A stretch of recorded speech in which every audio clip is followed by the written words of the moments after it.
ज्ञान गुण सागर, जय कपीस तिहुँ लोक उजागर। कुल देवी के मंदिर में अंजना का अनादर एक दानव द्वारा होने पर जब केसरी उसे मृत्यु के द्वार तक पहुंचा देता है तो अंजना कुछ क्षणों के लिए अपने स्वामी केसरी का देवराज इंद्र के साथ युद्ध के परिणाम की कल्पना कर भयभीत हो जाती है। वहीं दूसरी ओर हनुमान को मां का आभूषण मिलने पर उन्हें किसी संकट का आभास होता है और वो तत्काल वहां पहुंच जाते हैं जहां केसरी व अंजना दानवों के मध्य घिरे होते हैं। अब आगे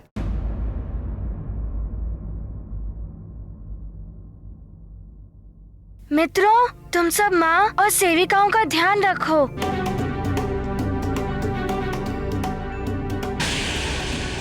मैं और पिताश्री इन राक्षसों का ध्यान रखते हैं।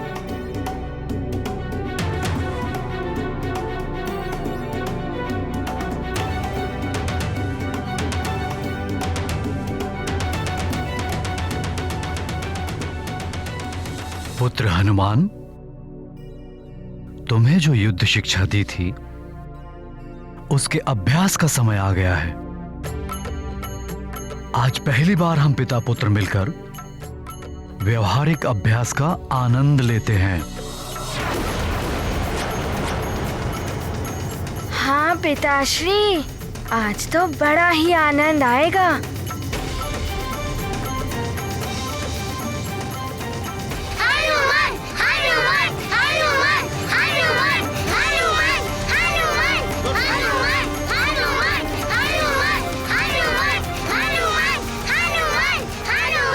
तुम वानरों को तो युद्ध शिक्षा हम देंगे।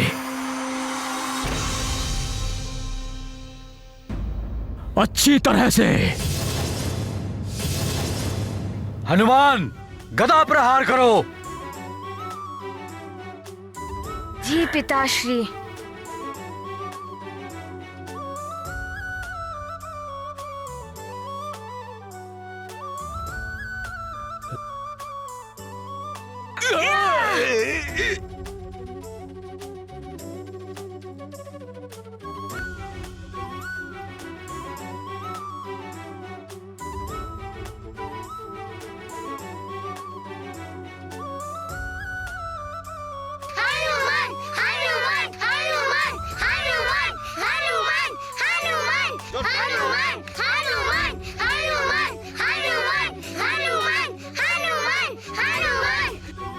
बहुत अच्छे हनुमान।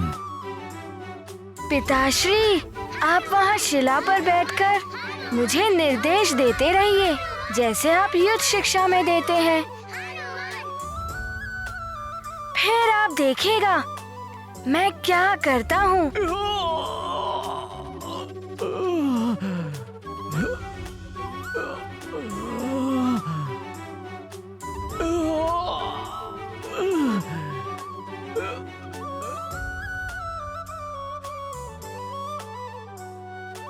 और अब गोला प्रहार। सखा!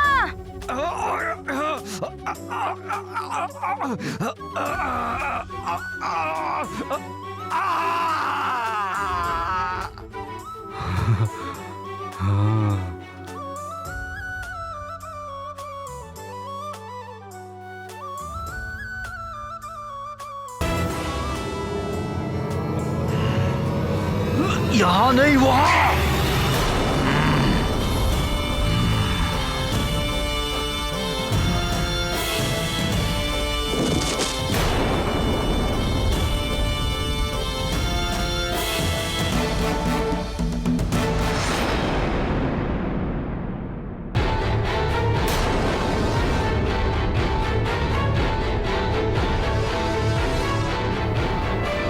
अच्छा, माँ की ओर।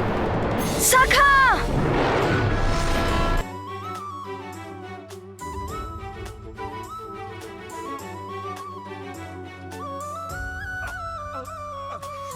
तुम्हारे नेत्र ही मेरा पीछा कर रहे थे ना?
हनुमान, अपना गोला प्रहार।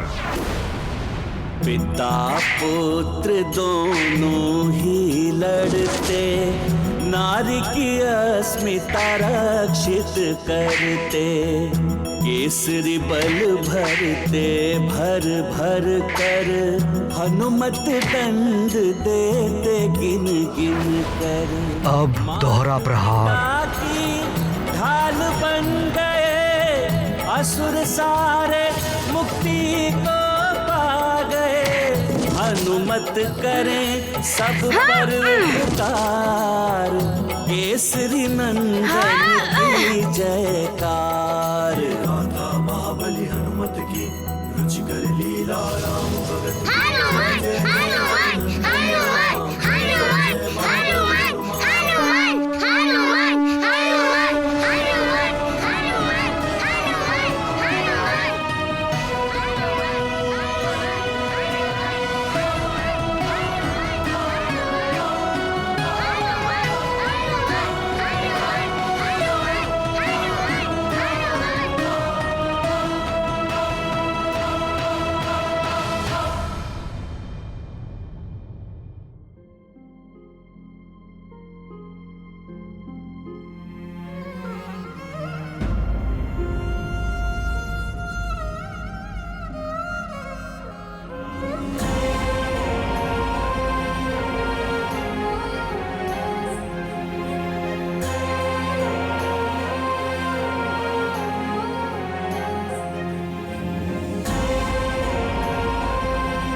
नानी, आपको ज्ञात है पिताश्री ने कहा गदा प्रहार, तो बस मेरे एक गदा प्रहार से वो धरती में ही समा गया और शेष राक्षस तो मेरी गदा से कंदूक की भांति उछल रहे थे। नानी, इतना आनंद आया कि पहले कभी भी नहीं आया।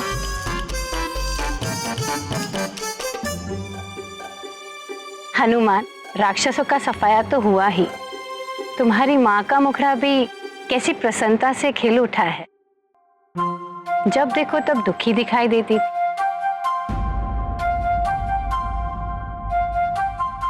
माँ की प्रसन्नता के लिए मैं कुछ भी कर सकता हूँ। मेरी पुत्री बड़ी ही भाग्यवान है जो इसे हनुमान जैसा पुत्र और महाराज केसरी जैसा पति मिला। हे ईश्वर, इनका साथ कभी ना छूटे। इनके मुखड़े प्रसन्नता से यूं ही खिले रहे। नानी, मैं माँ की प्रसन्नता के लिए प्रतिदिन एक असुर का अंत कर सकता हूँ। उचित है ना माँ? बस आप ऐसे ही मुस्कुराते रहना।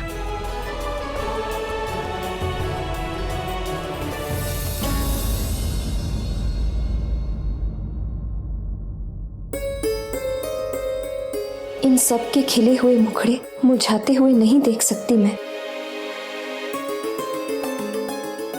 कल्पना में भी नहीं सोच सकती कि ये मेरे परिवार के साथ मेरी अंतिम रात्रि है। असंभव है मेरे लिए इन्हें छोड़ना। हनुमान हो या केसरी, श्राप की छाया तो उन पर भी पड़ेगी ही, क्योंकि वो तुम्हारा परिवार है। रही बात स्वर्ग के नियमों की, तो स्वयं महादेव भी इन नियमों को नहीं बदल सकते। इसलिए ये तो निश्चित ही है कि तुम्हें सबको छोड़कर वापस जाना होगा।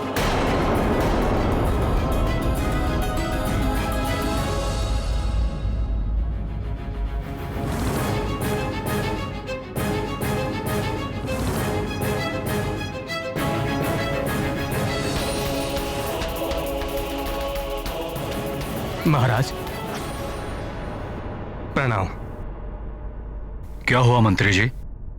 पुनः कोई उपद्रव हुआ क्या? हाँ महाराज, न जाने कहां से अनेकों असुर आ गए हैं, जो आसपास के वनों में रहने वाले ऋषि मुनियों पर अत्याचार कर रहे हैं।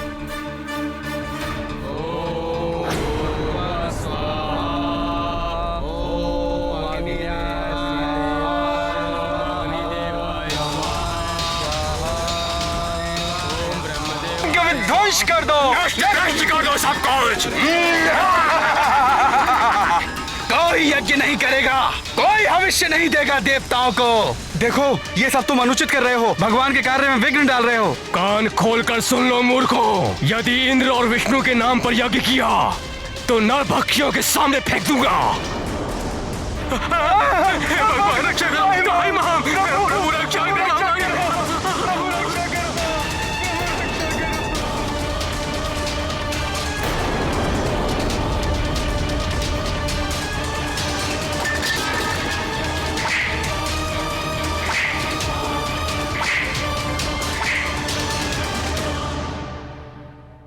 इसी विषय को लेकर पड़ोसी राज्यों ने सभी राजाओं की आपातकालीन सभा बुलाई है और आपको शीघ्र ही आने के लिए संदेश भी भिजवाया है। ठीक है मंत्री जी, हम अभी चलते हैं। जी महाराज।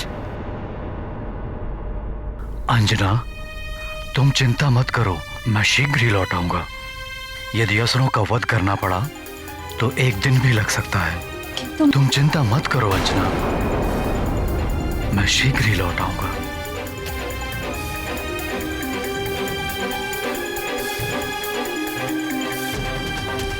पिताश्री, मैं भी तो असुरों का अंत अच्छी तरह से करता हूँ ना। मैं भी चलूं आपके साथ? नहीं हनुमान, तुम यहीं रुको अपनी माँ के पास। तुम्हारी यहाँ सुमेरु में आवश्यकता है, यहाँ भी तो कोई होना चाहिए। यदि असुर यहाँ आ गए तो तुम उनका अंत कर देना। आपने उचित कहा पिताश्री, मैं आपकी आज्ञा का पालन करूंगा। तुम चिंता मत करो, मैं शीघ्र ही लौट आऊंगा।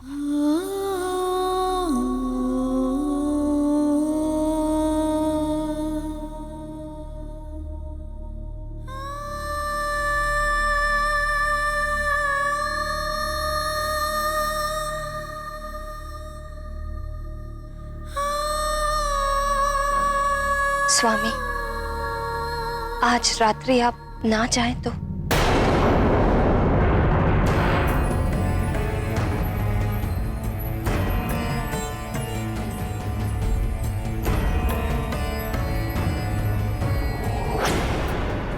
आज तक कभी ऐसा नहीं हुआ कि राज्य पर संकट की घड़ी आई हो और तुमने मुझे रोका हो।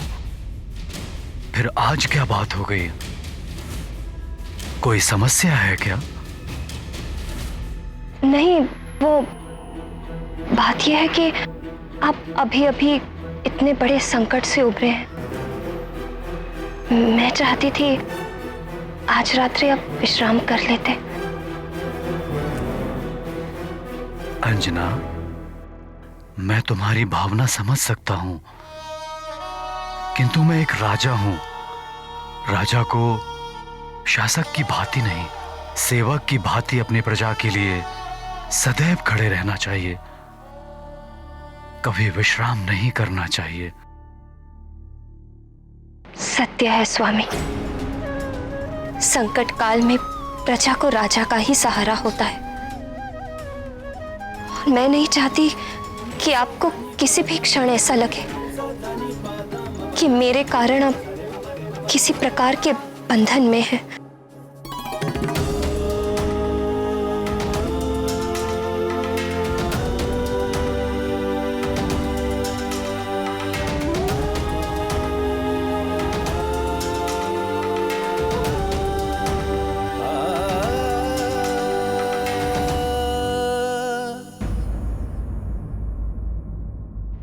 जाइए,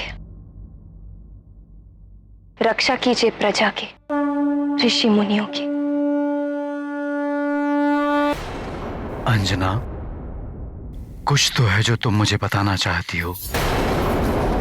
यदि कोई समस्या है तो हम साथ मिलकर उसका समाधान करेंगे, किंतु अभी मुझे शीघ्र ही निकलना होगा। कल मैं प्रातः लौटकर इस विषय पर तुमसे अवश्य बात करूंगा।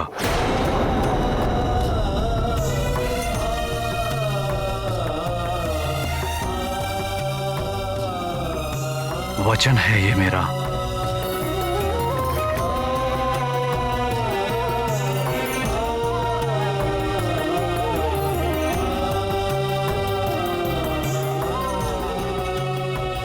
आपने तो वचन दे दिया स्वामी, किंतु आपके वचन को पूरा मैं कैसे कर पाऊंगी।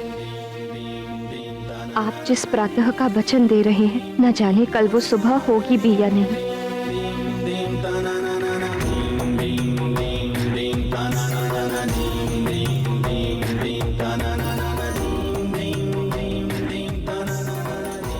मैं शीघ्र ही लौटकर तुमसे इस विषय में अवश्य बात करूंगा।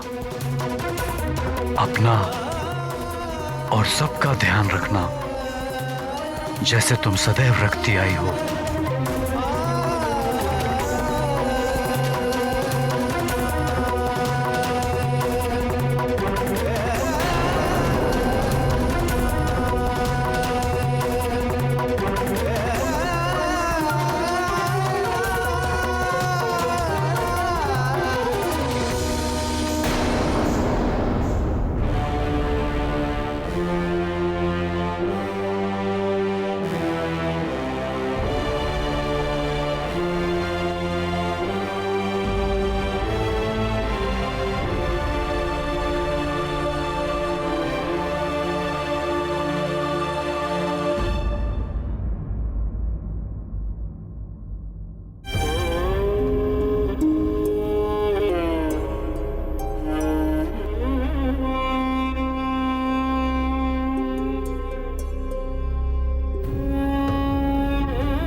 हे प्रभु, हे देवेश्वर, ये क्या हो रहा है? आज की अंतिम रात्रि पर भी मेरे स्वामी मेरे साथ नहीं है।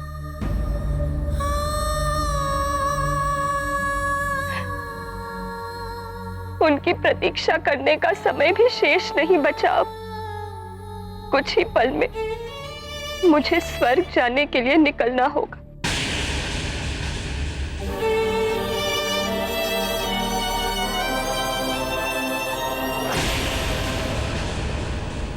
बल बल बल बल, ये तो महत्वपूर्ण समाचार है। इसी क्षण की तो प्रतीक्षा थी मुझे। बल बल बल बल, अब ये सूचना शीघ्र ही लंकेश को देनी होगी। बल बल बल बल।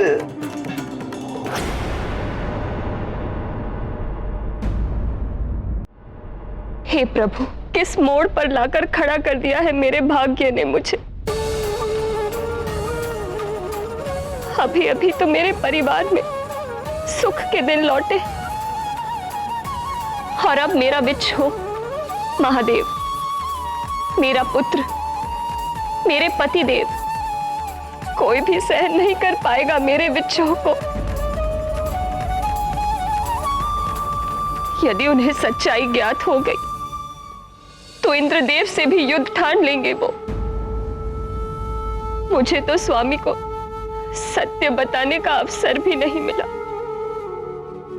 अन्यथा मैं उन्हें अवश्य मना लेती, समझा देती कि नियति को मानकर ये स्वीकार कर ले। हनुमान को तो कुछ बता नहीं सकती,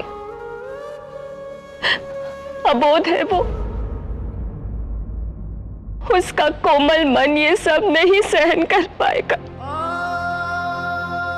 और यदि ये सत्य छुपाकर चली गई तो पत्नी, माता और पुत्री तीनों के धर्म का उल्लंघन होगा।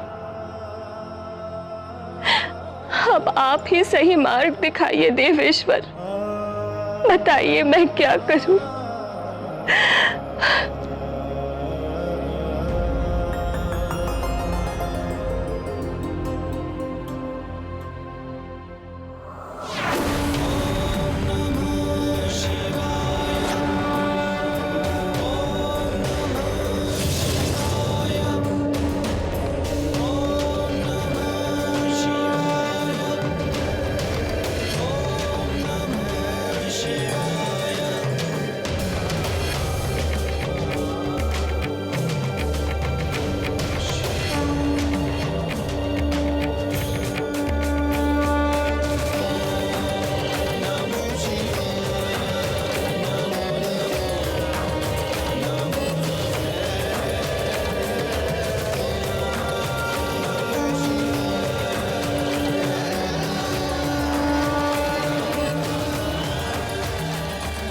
समझ गई माधव कि आप मुझे कौन सा मार्ग दिखाना चाहते हैं।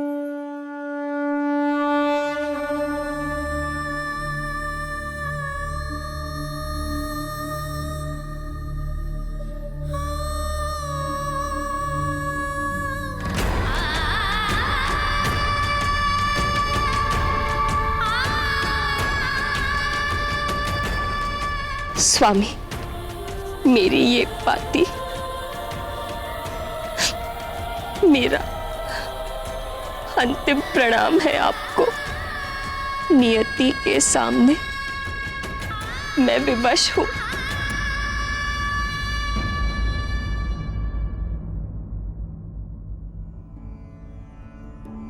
माँ,